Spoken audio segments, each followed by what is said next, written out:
você tenha tido um ótimo final de semana. E se por acaso você foi surpreendido por algum problema, levanta a cabeça, não se entrega à emoção não, olha para frente, apela para a sua inteligência e você vai encontrar uma solução, ok? Nós estamos aqui exatamente para te ajudar. E inclusive se seu problema está ligado a vícios, daqui a pouco o Bispo Rogério estará nos contando como ele conseguiu abandonar as drogas. Dizem que não há cura, mas ele ficou curado e vai contar para a gente como ele conseguiu. E também vai revelar o que se passa na cabeça de um usuário de droga, para que você que é mãe e esposa saiba como agir com o seu familiar, tá bom?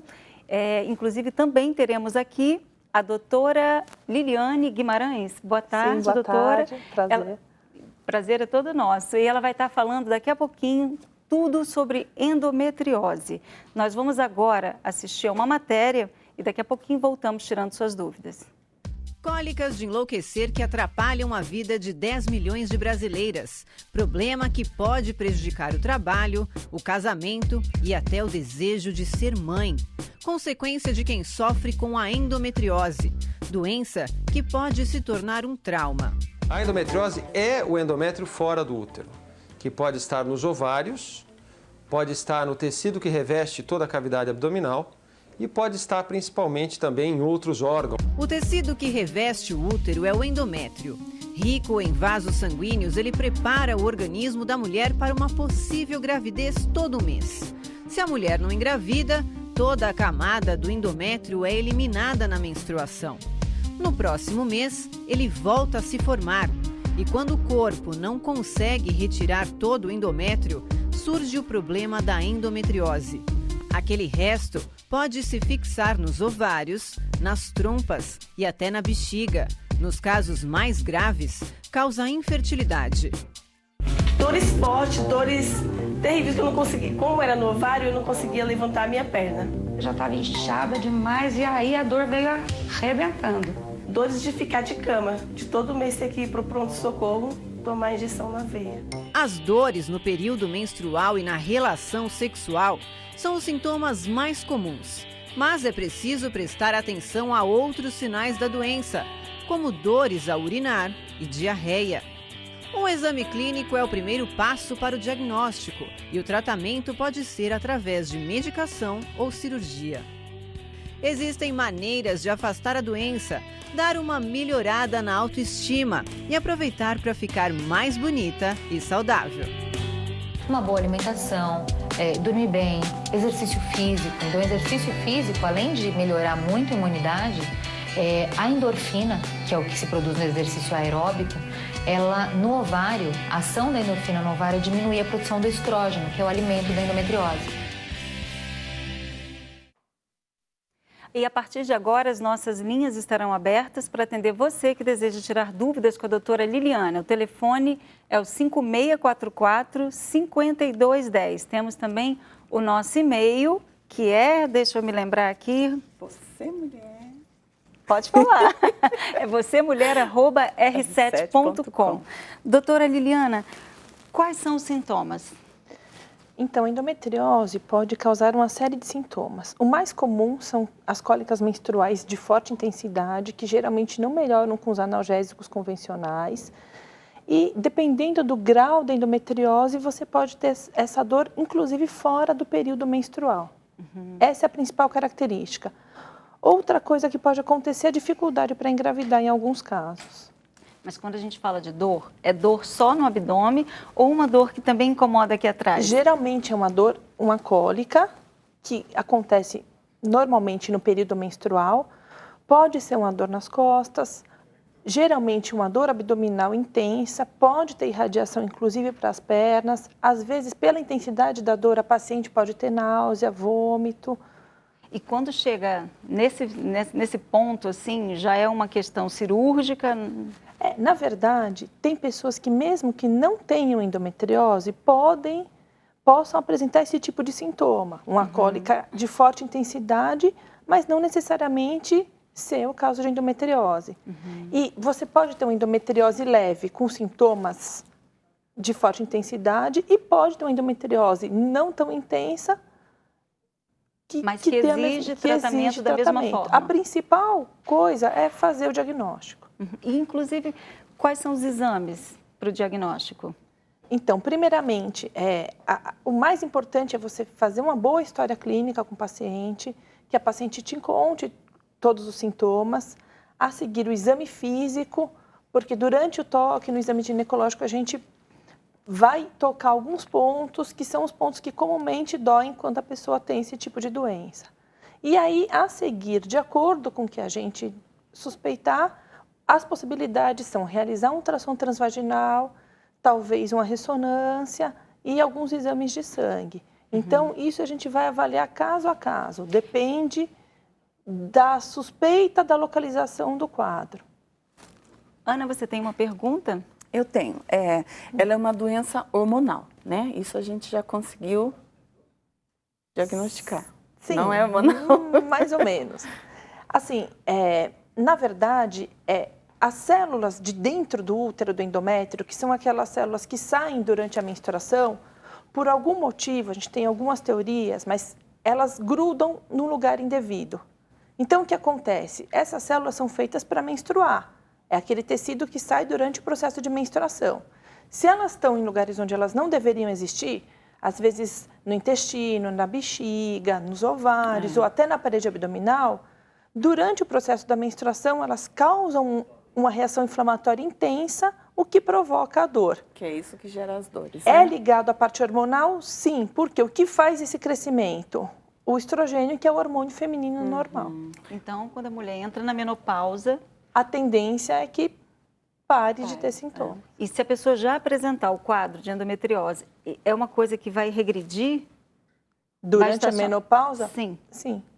Ah, então eu não preciso se submeter a uma cirurgia, estando... Tanto que o tratamento é ficar sem menstruar, nos casos mais graves. Então, a gente procura fazer esse tipo de coisa usando uma pílula, às vezes usando algumas injeções de hormônio para deixar a pessoa sem menstruar, às vezes precisa da parte cirúrgica, ou às vezes a gente recomenda que engravide, para quem tem esse desejo.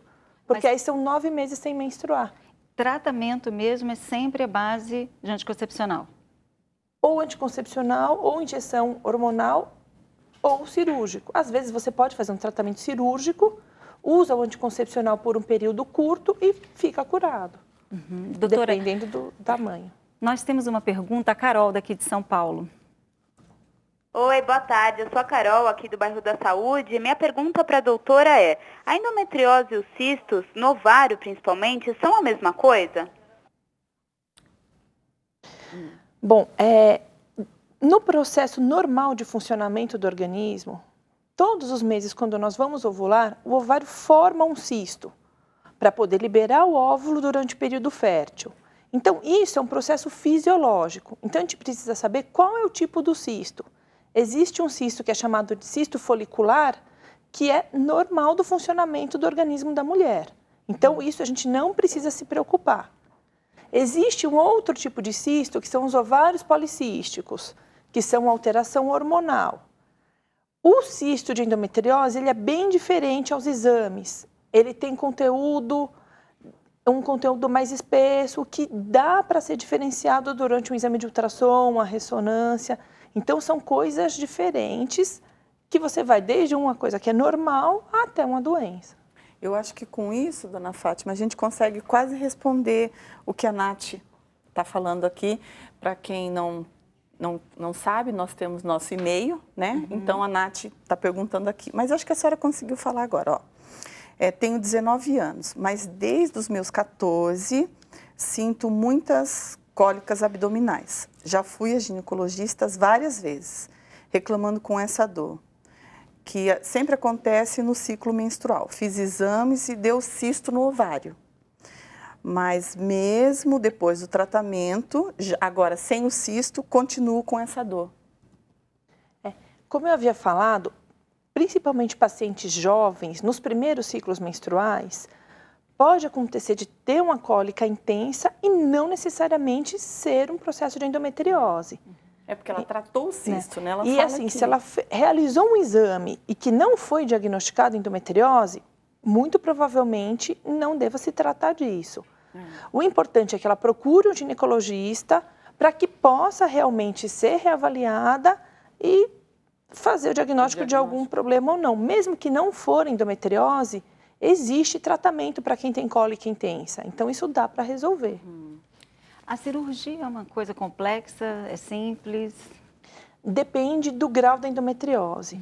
A gente classifica por números de acordo com a gravidade da doença.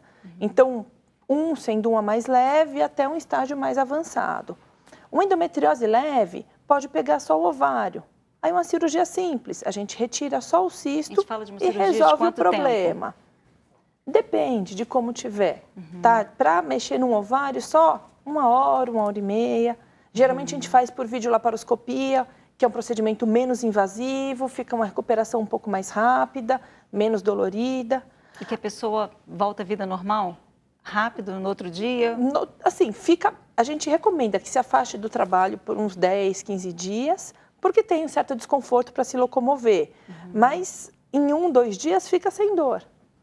Agora, a gente tem os casos mais graves, em que a endometriose pode se desenvolver na parede do intestino, ou às vezes dentro do intestino, dentro da bexiga, que aí já são casos que são um pouco mais complexos, que exigem a participação, além do ginecologista, de um proctologista, às vezes de um cirurgião urológico, que aí é uma cirurgia já mais prolongada, a recuperação um pouco mais complicada. Então, depende de avaliar muito bem antes da cirurgia, para poder fazer uma programação adequada. E daqui a pouquinho a senhora vai estar falando para a gente se endometriose se transforma numa coisa ruim, tipo, tem possibilidade de virar um câncer? Daqui a pouquinho, tá bom? Nós vamos a uma matéria e voltamos já com a doutora Liliane. Um mal que atinge 1 em cada 10 mulheres na fase reprodutiva. Metade das adolescentes com cólicas fortes podem ter o problema. A endometriose é uma doença que ocorre quando o tecido que reveste a cavidade uterina implanta-se fora do útero. Apesar de tantas brasileiras apresentarem a enfermidade, o problema ainda é muito difícil de ser diagnosticado. Recentemente foi realizada uma pesquisa que indicou uma média de 8 anos para a descoberta da doença. Enquanto isso, mulheres sofrem com fortes cólicas, dores no momento da relação sexual, dificuldades para engravidar e outros problemas, dependendo de onde a endometriose se instalar. Tive um pequeno inchaço, né, no abdômen, na barriga e um certo desconforto. Acharam que eu estava com gases e me medicaram, me deram soro, né? A dor diminuiu bastante, eles me mandaram para casa. Eram cólicas assim tão fortes assim que às vezes eu não conseguia, tinha que cancelar algum compromisso porque tinha que ficar deitada. Em geral, a mulher acha comum sentir cólica. Isso gera demora para procurar ajuda. Além disso, o diagnóstico definitivo só pode ser realizado após uma cirurgia invasiva, a laparoscopia, e alguns médicos hesitam em realizá-la. Como a endometriose é considerada uma doença moderna, já que antigamente as mulheres tinham várias gestações e menstruavam apenas em média 40 vezes durante a vida fértil, a demora em descobrir o problema pode agravar ainda mais a situação de quem está doente. O foco do sangramento pode atingir outros órgãos, como o intestino e a bexiga, e a fertilidade da mulher também pode ficar comprometida. Lembrando que você pode participar pelo telefone 5644-5210 e pelo nosso e-mail vocemulher@r7.com. Doutora, e quando a endometriose se adere, seria essa palavra? Se adere à bexiga, tem um sintoma diferenciado? Então, quando ela chega, ela pode grudar na bexiga por dentro da barriga ou às vezes ela entra até dentro da bexiga. E o que isso pode acontecer? Às vezes a paciente pode ter, durante o período menstrual, dor para fazer xixi. Inclusive, quando chega no intestino, pode ter dor à evacuação. E pode fazer xixi com sangue, pode perceber sangue nas fezes, porque acontece esse processo inflamatório nesse local e essa célula, ela produz sangue. É a mesma célula que produz a menstruação, ela está num lugar inadequado. Então, você pode observar, inclusive, um sangramento durante o período menstrual. E a pergunta que eu havia feito à senhora, tem possibilidade de uma endometriose se transformar numa coisa tão complicada que todo mundo imagina em câncer? Não, o que às vezes as pessoas se confundem é que pelo fato de ela poder grudar em lugares onde não são os naturais e dela se apresentar em vários órgãos, ela é um pouco confundida com câncer, mas isso não é um câncer, não se transforma em câncer, é uma doença que pode ser uma doença, digamos assim, agressiva, mas não é um câncer. E se a pessoa conseguir conviver com a dor, for administrando com remedinho, ela necessariamente, ela pode continuar assim ou ela obrigatoriamente, chega uma hora, ela tem que fazer a cirurgia? Então, os critérios de cirurgia tem alguns. Se você tiver uma alteração grande no exame de sangue, se você tiver uma dor incapacitante às suas funções cotidianas, ou se você tiver, por exemplo, um cisto de ovário maior do que 3 centímetros. Já são algumas das indicações de cirurgia. Às vezes a pessoa até consegue conviver com a dor, mas na hora que você vai fazer o exame, você vai ver que você tem uma endometriose que já está invadindo o intestino. Então aí, num caso desse, por exemplo, a gente precisa fazer uma cirurgia para evitar que isso acabe comprometendo o funcionamento de outros órgãos. Aninha? A endometriose, eles assimilam muito com, não vou poder ter filho, não vou poder engravidar. Há risco da pessoa ela se tornar estéril? Sim, existe essa possibilidade de ter pelo menos um pouco de dificuldade para uma gestação. Mas por só alguns dificuldade. Motivos. Ou de não conseguir realmente. Depende novamente do grau de evolução da doença. Por quê? Dependendo da localização do foco de endometriose, ela pode causar, por exemplo, uma obstrução da tuba uterina. E aí isso já dificulta que o espermatozoide encontre o óvulo para uma gravidez. Às vezes, só a presença do foco de endometriose provoca um processo inflamatório tão intenso que isso dificulta que, mesmo que ocorra a fecundação, que esse bebê possa grudar no útero. E mesmo que grude, aumenta também um pouco o risco de ter aborto. Então, depende da localização e do grau de evolução da doença. E existe alguma maneira de prevenir? Olha, como eles tinham falado no vídeo, vida saudável, evitar o estresse e atividade física são coisas que servem para quase todas as doenças. Além disso, o ideal seria que a gente, para quem tem talvez um risco, diminuir o número de ciclos menstruais. Então, às vezes, o uso de contraceptivo, você menstruando menos, diminui o risco dessas células grudarem em lugares errados. Gestação.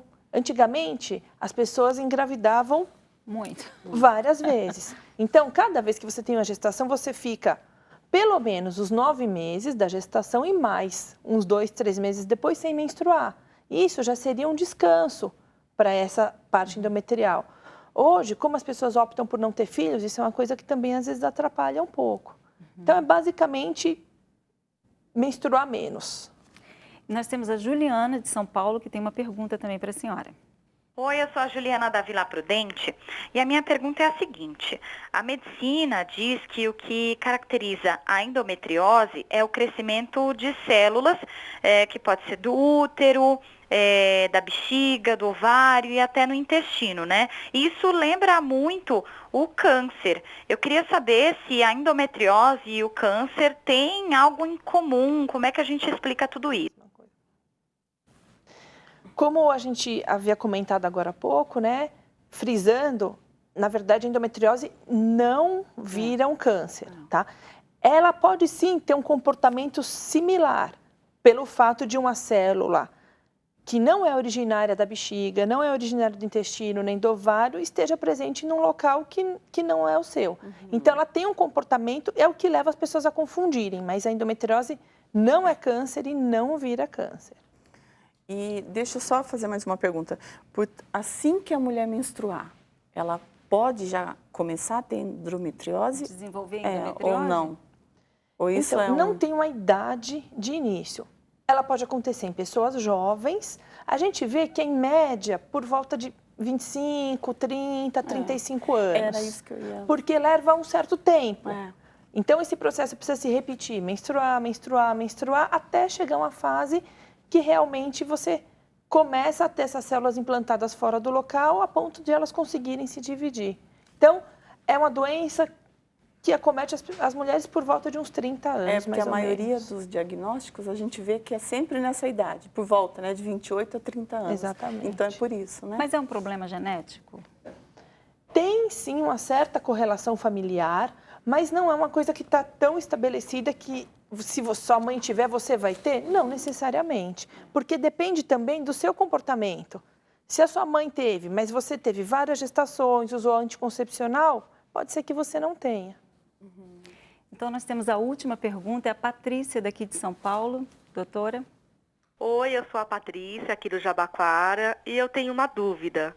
Por que a endometriose pode causar infertilidade? E por que ela provoca tanta dor? Mesmo. Bom, então, falando primeiramente sobre a dor, acontece por causa do processo inflamatório que essa célula fora do local causa. Então, na hora que esse tecido, que viveria dentro do útero, que é o lugar de origem, se implanta em outro lugar, ele acaba causando um processo inflamatório intenso no local, o que é responsável pela dor. E a infertilidade pode ser tanto por conta desse processo inflamatório, tanto pela localização desses nódulos. Por exemplo, se ele estiver perto da tuba uterina, ele pode causar uma obstrução da mesma. Não que causa a infertilidade. A pessoa que faz a cirurgia retira o quê? O endometriose, endométrio, eu não sei como se fala isso, mas ela fica livre para sempre ou é possível enfrentar isso novamente depois? Então, novamente, depende da localização da doença. Às vezes, se a endometriose está localizada no ovário, você faz uma cirurgia e você tira completamente. Às vezes, se você tem uma invasão intestinal, não necessariamente você consegue retirar todo esse tecido anômalo. Isso é um dos fatores. Outro problema é que você faz a cirurgia, retira o tecido que está fora do lugar, mas se a paciente continuar menstruando, aquilo vai voltar. Então, é importante, para muitos casos, que depois da cirurgia, a gente encontre alguma forma de fazer com que a mulher não menstrue por um certo período de tempo. É porque, assim, por exemplo, a pessoa fez a cirurgia, tirou toda a membrana, né, enfim, depois volta, fala, não, a cirurgia não foi bem feita. Não é isso? Não é isso. É que depois da cirurgia o tratamento continua. Então, a pessoa precisa ficar um tempo sem menstruar. Inclusive, a gente orienta que quem quer engravidar, que engravide alguns meses depois da cirurgia. Então, doutora, muito obrigada pela sua participação. Eu tenho certeza que esclareceu a dúvida das nossas amigas. Espero recebê-la novamente qualquer dia. Obrigada pelo convite. Daqui a pouco nós vamos estar conversando com o Bispo Rogério, que enfrentou o vício e venceu. E vai estar contando para você como ele conseguiu fazer isso, como ele superou esse vício. E dando uma dica para você que é mãe, você que é esposa, para que você aprenda a lidar com o seu familiar, tá bom? Daqui a pouquinho nós vamos primeiro a um intervalo e já voltamos. Tinha uma pedra no meio do caminho. No meio do caminho tinha uma pedra. Nunca me esquecerei desse acontecimento. Esse trecho do poema de Carlos Drummond de Andrade ilustra muito bem o sofrimento de várias mães que têm a pedra do crack na vida de seus filhos. Dor, a maior do mundo. É como se houvesse facas me cravando no peito. Eu vejo meu filho se definhando na minha frente, eu não posso fazer nada. Uma coisa desesperadora. E Pelotas, parece que as pessoas não acordaram pra isso. Felicidade, eu não tenho felicidade, eu acho. Ter que morrer, nascer de novo pra ver se eu acho felicidade. Que eu não tenho. Cansei de ir buscar meu filho em lugares que, até perigando a minha vida, eu fui buscar ele, para tirar ele daquele rumo que ele estava, mas não consegui. Ele veio parar aqui. Um subproduto da cocaína barato e de fácil acesso. O crack atrai cada vez mais jovens em todo o Brasil. O Ministério da Saúde estima que existam aproximadamente 2 milhões de usuários de crack no país. Independente da classe social ou cultural, a pedra atinge a todos. Ela vicia imediatamente, ela destrói imediatamente, ela corrói mentalmente, emocionalmente. Um vício devastador que destrói sonhos, famílias, sentimentos e só causam dor, degradação e violência. Ele quer, então ele força a situação. Aí ele vai pra cima. No momento que ele ia sair para a rua e a gente não queria que ele saísse, ele deu um pontapé na porta. Ele me deu um empurrão que eu caí aqui. Essas mulheres vivem o mesmo drama, buscam uma saída para tirar seus filhos do vício do crack. Em suas casas, o sinal da devastação e solidão. Faltam mobílias e eletrodomésticos que foram roubados pelos filhos. Nessas casas, faltam até mesmo membros da família que não querem viver o drama e a agonia de conviver com um drogado. Uma fruta estragada que ninguém quer, só a mãe que quer. Porque tem muito caso aí que nem pai quer. Agora a mãe não desiste. O filho pode ser ladrão, o filho pode ser bandido, a mãe está sempre lutando. Quando um usuário de crack é questionado se quer se tratar, a resposta é sempre a mesma. Se eu falar que sim, eu vou estar mentindo, né? O usuário de crack é uma pessoa muito instável. Se você esperar a vontade da pessoa de se tratar, pode levar anos e ela nunca acontecer. E aí é que acontece a maior parte da mortalidade dessa população. Eu já me recuperei. Muitas vezes, porque eu não vou me recuperar. Mas não me internar não vai adiantar nada. Penso eu que, pelo fato de eu ter me separado, que ele não aceitava a separação.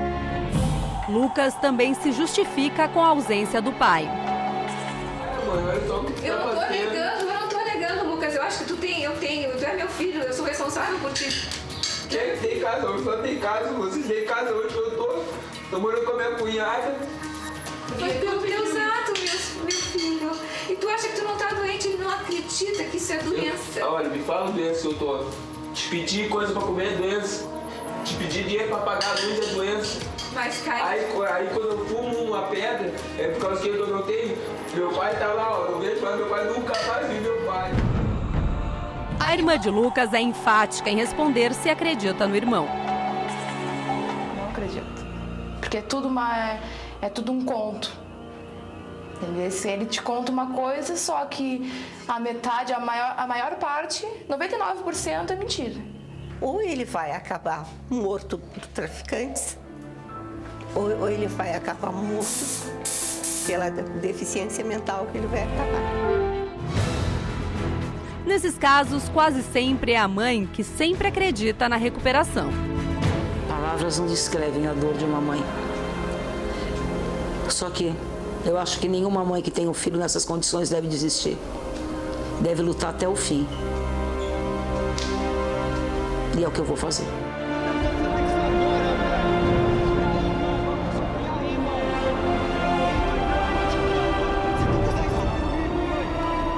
Eu acho que nenhuma mãe que tem um filho nessas condições deve desistir. Deve lutar até o fim.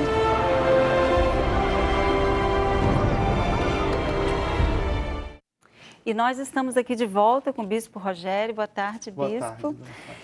Vamos aproveitar esse gancho dessa mãe falando que não tem coisa pior para uma mãe. Fala um pouquinho a senhora sabe sobre isso. Quando as mães, quando os pais descobrem que o filho está nos vícios, na sua maioria, esse filho já está há 2 anos, 3 anos viciado. Não é no princípio, que ele esconde o máximo que ele pode dos pais. Sabiam? Não. Dentro de casa, eu parecia um santo. Tinha madrugadas, eu chegava às 6 da manhã, 5 da manhã em casa, e por conta do efeito do crack ou da cocaína, a gente não consegue dormir. Então, minha mãe chegava no meu quarto 8 da manhã, eu fingia que estava dormindo para ela não desconfiar de nada. E dentro de casa, eu parecia uma pessoa normal. Não era agressivo? Não era agressivo. Eu sempre fui agressivo. Então não fez diferença. Não fazia diferença. E aí eu tentava esconder ao máximo a questão dos vícios, das drogas. E escondia isso ao ponto deles não imaginarem que eu traficava, que eu era viciado.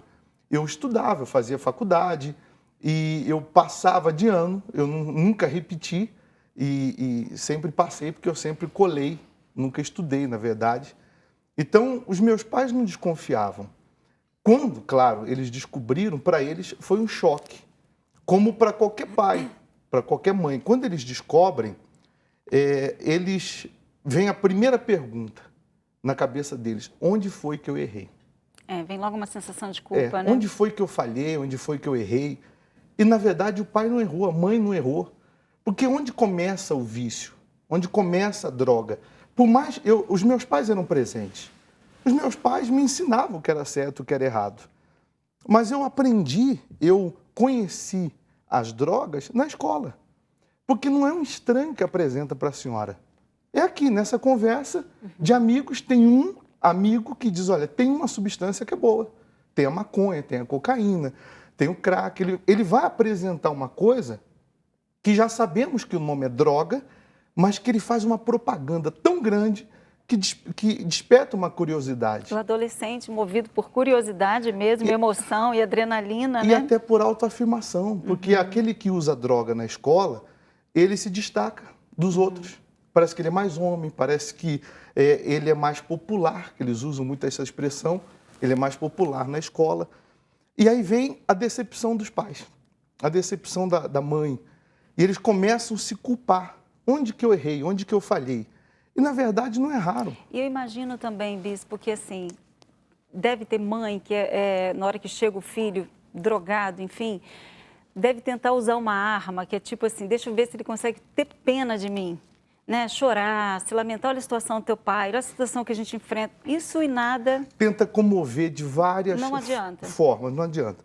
Aí vem as maneiras dos pais lidarem com seus respectivos filhos. Alguns... no nervosismo, chamam a polícia para colocar medo. Não resolve.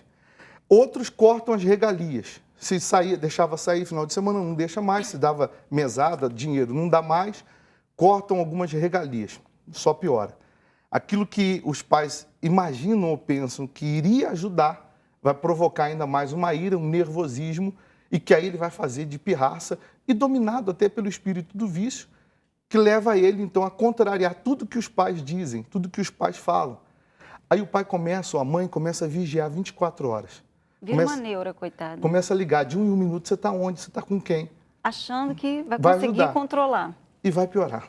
Aí começa a procurar nas coisas, na carteira, na bolsa, no bolso da calça, na roupa dele, se tem cheiro, se tem alguma coisa, e fica em cima. E toda nesse afã de tentar ajudar, acaba prejudicando. Porque é um instinto natural de mãe, né? Proteger, achar que o filho vai considerar a opinião da mãe, né? E tem mães, coitada, que ela chega ao ponto de ir lá na biqueira, que é a boca de fumo, é onde compra, tentar tirar ele de lá. Ela chega ao ponto de ir lá na rua, no meio dos amigos, puxar ele, falar, sai daí. Mas isso não funciona.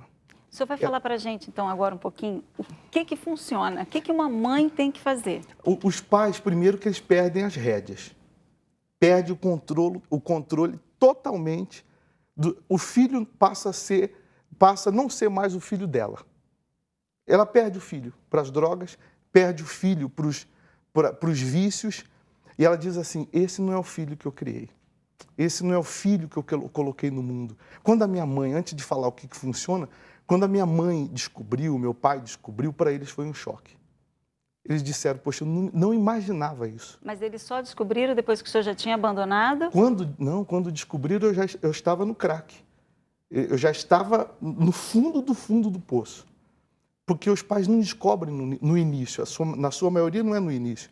Quando eles descobriram, eu estava no fundo dos vícios. Eu imagino que deva ser um misto de sentimento, desespero, culpa, medo... E decepção. Porque eles criaram um filho, eles projetaram um filho, sonharam que aquele filho ensinaram valores diferentes, né? Poderia ser alguém na vida e, de repente, vem um choque. Olha, o seu filho é viciado em crack. O seu filho está morrendo aos poucos no crack, na cocaína, na maconha. Então, vivia o inferno. Eu até trouxe aqui, aí a gente diz, poxa, como que pode um cachimbo, isso aqui, matar uma pessoa? Uma coisa que parece inofensiva. Matar uma pessoa por conta de uma pedrinha. É uma pedrinha que vai aqui.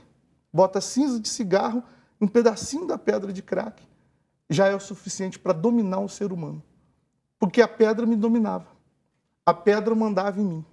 A pedra governava os meus sentidos, os meus sentimentos, os meus sonhos, os meus ideais, os meus objetivos. Aí alguém diz, mas e o cachimbo? Tem que fazer um cachimbo? Para o viciado não tem jeito, ele dá um jeito para tudo. Para tudo. Aí eu tenho um copinho com água, não sei se dá para fechar aqui, um copinho com água, e um palitinho de dente. Isso aqui é um cachimbo de crack. Como assim? Isso aqui é um cachimbo de crack. Furava isso aqui, assim. Aí, desse outro lado, fazia os furinhos, palitinho de fósforo, com um clipe, alguma coisa assim. É assim, eu vou mostrar depois dele pronto. Fazia os furinhos aqui. Claro, a senhora está dizendo, mas e a água? Como que vai fazer? Já que eu estou com sede, que eu estou falando, desculpa, com licença. Fica à vontade. Não bebe tudo, porque a fumaça derrete, ela esquenta. Aqui, não sei se dá para... Não, a água vai derramar. Onde eu fiz... De um lado, fiz os furinhos, do outro lado, um furo maior. Aí aqui, desses furinhos, botava a cinza do cigarro, um pedacinho da pedra, e aqui acendia. E fumava. Meu Deus do céu. Algum crítico agora pode estar dizendo, mas está ensinando a fazer um cachimbo? Não. Porque quem fuma, fuma, não tem jeito. Quem está no crack, está no crack. E aí, isso aqui, esse movimento, chama pipar. Vou dar uma pipada. E não é uma pedra inteira. Pega uma pedra, vai tirando os pedacinhos e vai colocando e vai dando a tragada, vai dando a pipada. Uma pedra dá para dar 50 pipadas, 70 pipadas, dependendo da pedra. Então eu fumava 40 pedras numa noite. Era a noite inteira. Tipo assim, não tem intervalo, é uma coisa atrás da outra. É uma, acaba uma, vai outra. E quando acaba o dinheiro, por isso que o viciado... Uma pergunta, por exemplo, quando o efeito vai sair, tipo assim, acabou de usar, o efeito dura quanto tempo? Quando dá a primeira pipada, 8 segundos dá o pico do efeito. A euforia, parece que você é dono do mundo, você é dono de uma força, de uma coragem, de uma intrepidez e tal, que é o efeito do crack. A gente tem até uma matéria que fala dos efeitos, causas e efeitos do crack, da cocaína, do LSD, enfim. E daqui a pouquinho, já depois de 5, 10 minutos, o efeito está passando. Só que ninguém espera 5, 10 minutos. Dá uma pipada, solta a fumaça, vai outra, e vai outra, até acabar tudo. Bispo, então vamos assistir essa matéria? Vamos. Vamos assistir a matéria que causas e efeitos. Cocaína, nome popular entre os usuários, pó. Tipo, estimulante do sistema nervoso.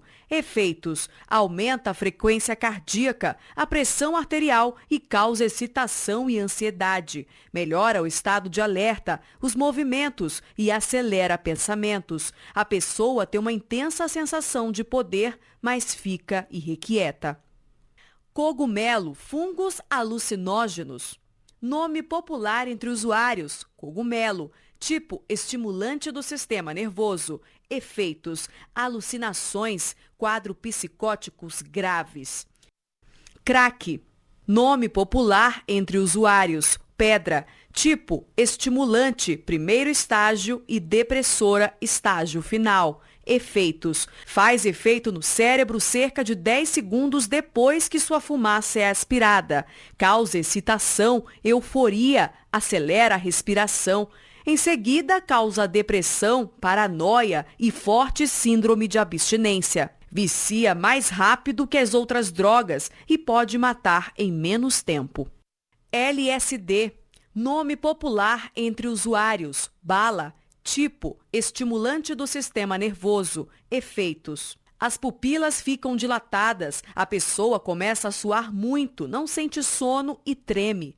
Causa alucinações que duram até 6 horas. A pessoa pode ver, ouvir e sentir coisas que não existem. Essas sensações podem ser boas ou desagradáveis, angustiantes. Maconha. Nome popular entre usuários, erva. Tipo, depressora do sistema nervoso. Efeitos, os olhos ficam vermelhos, o apetite aumenta, o coração bate mais rápido e a boca fica seca. O tempo parece fluir mais devagar, os reflexos e a coordenação motora são prejudicados. Fica difícil expressar um pensamento em palavras. Tabaco. Nome popular entre usuários: cigarro. Tipo, estimulante do sistema nervoso. Efeitos: 9 segundos depois de ser tragada, a nicotina do tabaco atinge e estimula o cérebro e reduz o apetite. Aumenta os batimentos cardíacos e a pressão arterial. Bispo Rogério, na prática, conta pra gente, como é que essa mãe tem que lidar com um filho que chega em casa totalmente drogado? Se ela já descobriu, já conseguiu entender que falar não adianta, que dar conselhos não adianta, e na sua maioria já levou em clínicas, já levou para psicólogo, levou para psiquiatra, ela já tentou até tirar ele de uma cidade, levar para outra cidade, pensando que tirando ele daquele círculo de amizade, ele vai parar de usar aquela substância. Ela já tentou, no que diz respeito às suas forças, de tudo, e até então ela não conseguiu lograr êxito. Ela não conseguiu vencer o vício e, pelo contrário, o vício só está aumentando e destruindo ainda mais a vida do seu filho e, automaticamente, a própria família. Aí essa mãe mesmo, ela já disse o seguinte: nesse caso, só um milagre. Nesse caso, só um milagre. Ela mesma... Ela já chegou a essa conclusão. À conclusão, né? Que pela força do braço e até pela própria medicina, psiquiatria, psicologia, eles mesmos afirmam que é uma doença incurável e progressiva. Quer dizer, se é uma doença incurável e progressiva, eu não posso aceitar isso. A mãe não pode aceitar perder o filho e perder o seu ente querido para os vícios. Aí nós temos um tratamento que eu posso afirmar que é eficaz, que funciona, porque funcionou para mim. Funciona mesmo. Que funciona, na prática. 100%. Inclusive, nós temos até o testemunho do Rodrigo, que eu queria que você assistisse. Não está no ponto? Então, Bispo Rogério, o senhor pode atender a Helenilza? Vou atender, Helenilza. Vamos lá. Eu sou Helenilza, eu sou aqui do bairro de Santo Amaro. Eu peço ajuda, peço oração para minha irmã. A minha irmã é viciada no álcool, já bebe há 10 anos, bebe todos os dias, ela bebe pinga mesmo. Acorda, bebe e para quando vai dormir. Eu fico muito triste de ver ela nessa situação, porque ela já não trabalha mais, a família já não quer mais saber dela. Ela morava no Nordeste, veio embora para cá, agora mora com a filha dela já está desesperada com ela também, quer mandar ela de volta, porque já não aguenta mais. Por isso eu peço muita oração por ela. Então, é importante a gente frisar, o Helenilza, e também frisar o seguinte: o espírito do vício é um só que ele vai agir em cada pessoa de uma forma diferente. Quer dizer, em mim ele atuava no vício das drogas, cocaína, drogas ilícitas. No caso da irmã da Helenilza, ele já está agindo com uma droga lícita, que é o álcool. Só que está matando tanto quanto o crack, matando tanto quanto as demais. E é isso que as pessoas precisam entender, porque às vezes ela diz assim, mas é só álcool, ou então é só um cigarro. E, bispo, por estar se tratando de um espírito, a mãe tem que entender, ou a esposa, que não é que a pessoa não queira. E tipo assim, vou largar de mão porque ele não quer. Ele até diz que vai parar. E ele até quer. Penso eu que chega um ponto até que a pessoa reconhece, né? Minha vida, estou destruindo meus filhos, minha família. Ele até quer. Ele tem esse momento de lucidez e ele diz assim, eu preciso parar. Tem alguns que pedem o seguinte, eu quero me internar.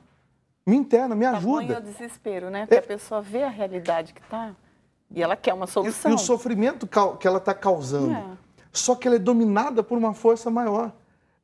Aí vem uma sugestão desse espírito que diz assim, só um gole, só uma pedra, só um tiro na cocaína, que é assim que fala, só uma carreira de cocaína. Isso aí não vai te fazer mal. Quando ele vê, ele já passou 2 dias na rua. Quando ele vê, ele já gastou todo o dinheiro de novo. Porque no caso dela, bebe pinga, cachaça todo dia. E está morrendo aos poucos. E a família já está pensando em desistir, né? Porque cansa. Cansa, falar cansa, tentar ajudar cansa. Porque... E a impressão realmente é essa, que a pessoa não quer ser ajudada. A impressão é que a pessoa não está nem aí. Porque ela vive em função daquela substância. Quando, na verdade, não é nada disso. Ela é um espírito. Quer ajuda. Ela quer. E a família não pode desistir. Mas aí a gente vai agora no contraponto da psiquiatria, da psicologia, de tudo que essa pessoa já viu, que ela só viu até hoje, que não tem cura, que não tem jeito. Que todos os recursos que ela buscou resultaram em nada.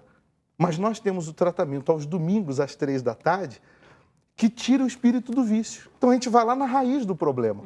A gente arranca o espírito do vício. Quando sai o espírito do vício, sai a vontade, sai o desejo, sai a fissura, sai o domínio do mal da vida dessa pessoa. Que é o que a mãe deve fazer, ao invés de brigar, cobrar, discutir, vir domingo às 3 horas. 3 horas, porque não tem outro dia, outro horário. Dedicado exclusivamente... Só para a cura dos vícios. É domingo, 3 horas da tarde. Aí a senhora citou o testemunho do Rodrigo. Esse Rodrigo, ele está vindo nesse tratamento. E ele vindo nesse tratamento há 8 semanas, ele conseguiu vencer o vício do crack e das outras drogas. Ele vai falar. E ele já foi internado e não resolveu. Mas no tratamento, tirou o espírito do vício. Acabou. Resolveu a questão. Vamos assistir então o testemunho do Rodrigo. Quem disse que vício não tem cura? Aqui estão as evidências. Qual o seu nome? Rodrigo. Usava o quê? Eu usava tudo, bispo. Crack, cocaína, maconha, bebida, cigarro. Foram mais de 17 anos sofrendo no mundo das drogas. Eu perdi tudo.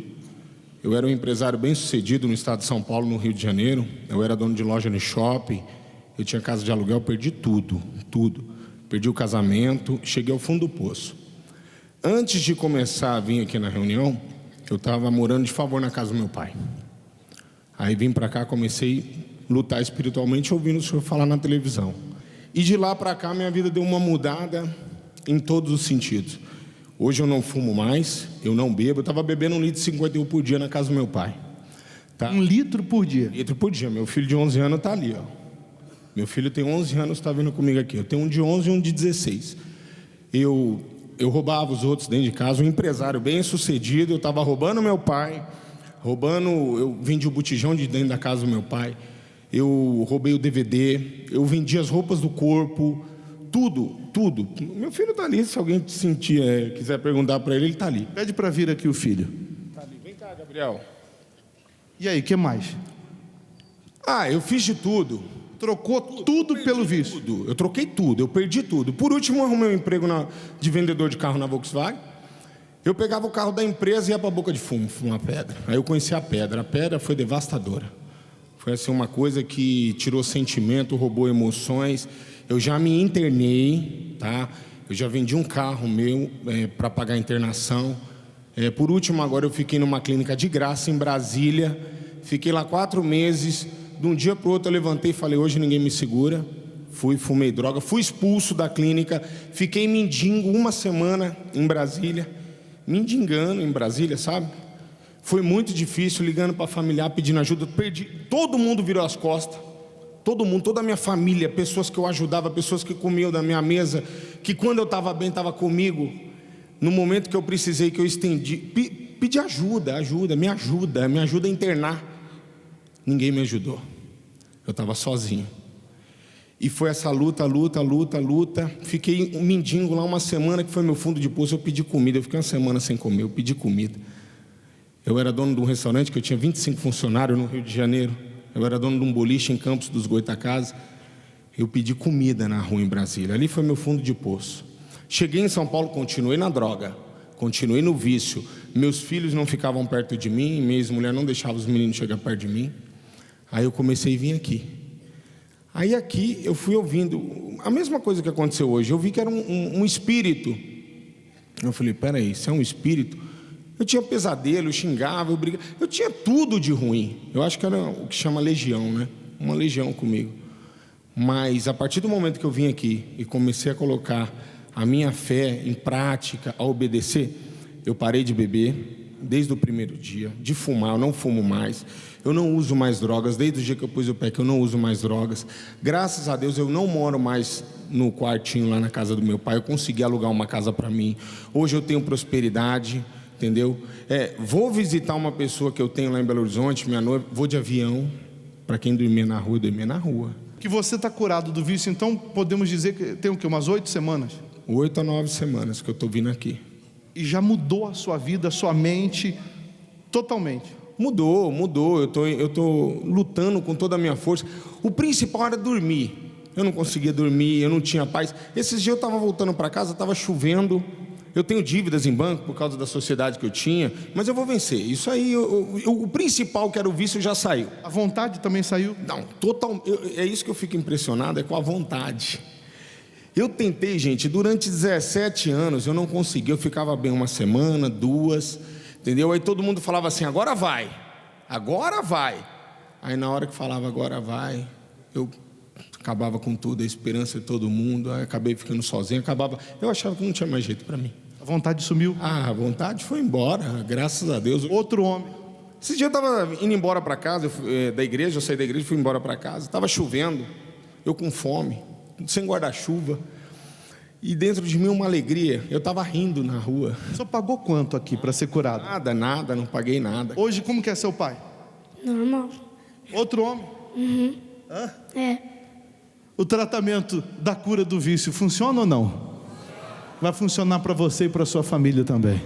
Se você sofre com os vícios ou tem um familiar dependente, agora sabe que existe solução.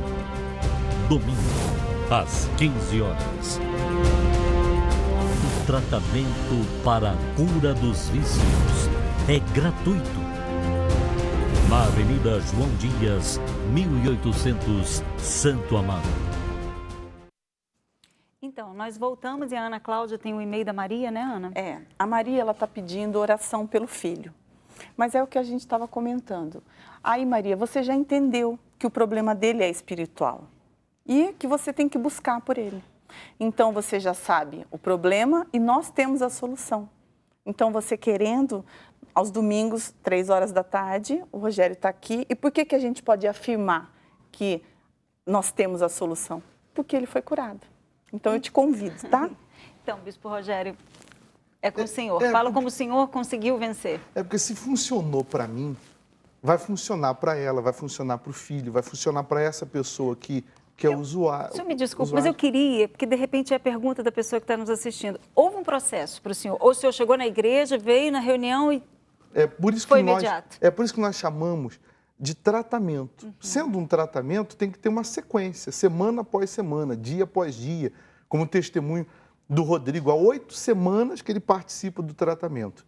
Ele diz assim, uma coisa que me impressionou foi que a vontade sumiu. Ele disse, há 17 anos eu lutei para ficar livre do vício, me internei, fui internado e não consegui. E, na verdade, quem sumiu foi o espírito. Saiu o espírito do vício. Quer dizer, aí sumiu a vontade, sumiu o desejo.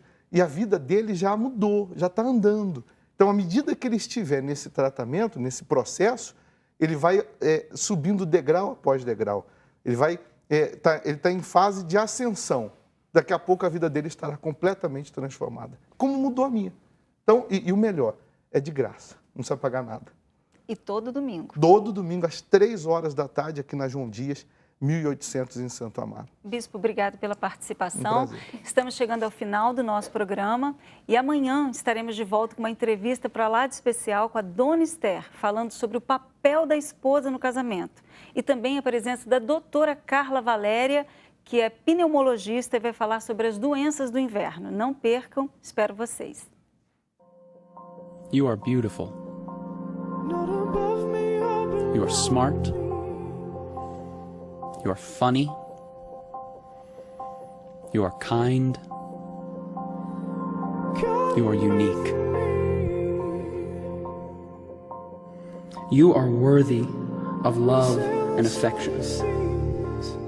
You are never too much, and you are always enough.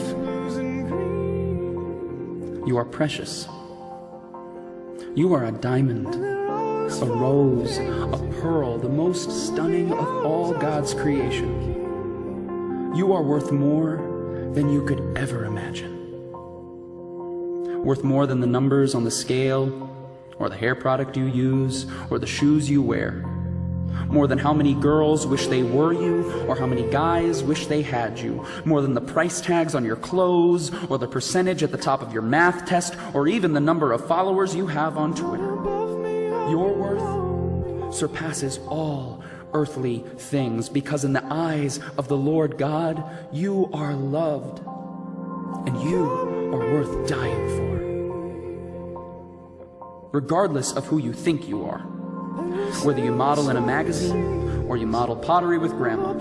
Whether you're on the hot list or the not list, whether you're head cheerleader or a high school dropout, whether you're Miss Popular or you've never had anyone you could call a friend, whether you love yourself and love your life, or you can't stand to look in the mirror and you feel as if everything in your life is falling apart, whether you're such a winner or you feel like the world's biggest failure, regardless of who you think you are, the reality is that you deserve someone who would give up their life for you, because you are powerful and strong and capable. Read about the women in the Bible: Esther, Ruth, Martha, Mary. These women changed the world forever. And inside of you, each and every one of you is a woman with that same power and that same strength and that same world-changing capability. And your responsibility is to find that woman and to set that woman free.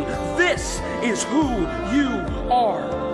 And any voices in your mind that try and tell you differently are from the enemy. And the next time you hear them, this is what you say. You say, "Nuh-uh, not me, Satan. I am a daughter of the living God, cherished, loved, and adored above all things by the Creator of all things, for the glory of Him who is greater than all things. I am awesome." And please, don't you forget it.